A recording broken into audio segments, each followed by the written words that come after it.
परम पूज्य आचार्य गुरुवर श्री 108 विद्यासमय सिंधु के परम प्रभावक शिष्य मुनि श्री 108 रहसागर जी महाराज एवं आर्जव सागर महाराज जी के आज्ञानुवर्ती शिष्य 108 श्री विभोर सागर जी महाराज के सानिध्य में भक्ति और श्रद्धा भाव के साथ जैन जोड़ला मंदिर चौमुखा बाजार में पूजन अर्चन का आयोजन हुआ। बड़ी संख्या में श्रद्धालुओं ने भाग लिया। इस दौरान मुनि श्री ने श्रद्धालुओं को धर्म सभा में संबोधित करते हुए कहा कि चिंतन अंतर की ओर चल रहा है। संसारिक सहयोग से लेकर शरीर तक हमने विचार किया। शरीर से परे चित्त में उत्पन्न होने वाले विचार और विकार हैं, जो हर पल नष्ट होते हैं और उत्पन्न होते हैं। ये विचार भी मेरे स्वभाव नहीं है, बल्कि ये आत्मा के दुख के कारण है। जब तक इन कारणों का निवारण नहीं कर लेता, तब तक मैं सुखी नहीं हो सकता। जीवन की सुखी बनाने की बात है। मैं दुखी किस कारण से हूँ? आप किसी पूछेंगे कि भाई तो दुखी किस बात से, तो बहुत सारे दुख गिना देगा। जब भी दुखों की चर्चा हो तो व्यक्ति की ओर ध्यान केंद्रित करता है। उस व्यक्ति के कारण दुख हुआ, उस निमित्त से हालात के कारण दुख हुआ, पर संत कहते यही दुख है, ये तो बाहरी कारण है।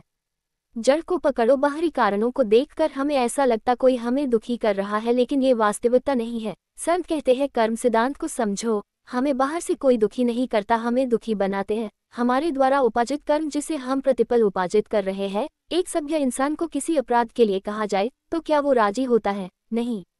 उसे पता है ये अपराध है, उसका परिणाम दंड या जेल है, इसलिए ऐसा अपराध मुझे नहीं करना। सभ्य इंसान तो यही करता, क्योंकि उसे कानून का डर है और अपराध का परिणाम क्या है और ये बात अगल है। जो पेशेवर होता है उसे कोई फर्क नहीं पड़ता है, लेकिन जो सभ्य इंसान है उसे अपराध से डर होता हो और बचता है। संत कहते हैं जैसे अपराध से बचते हो वैसे ही पाप से डरो।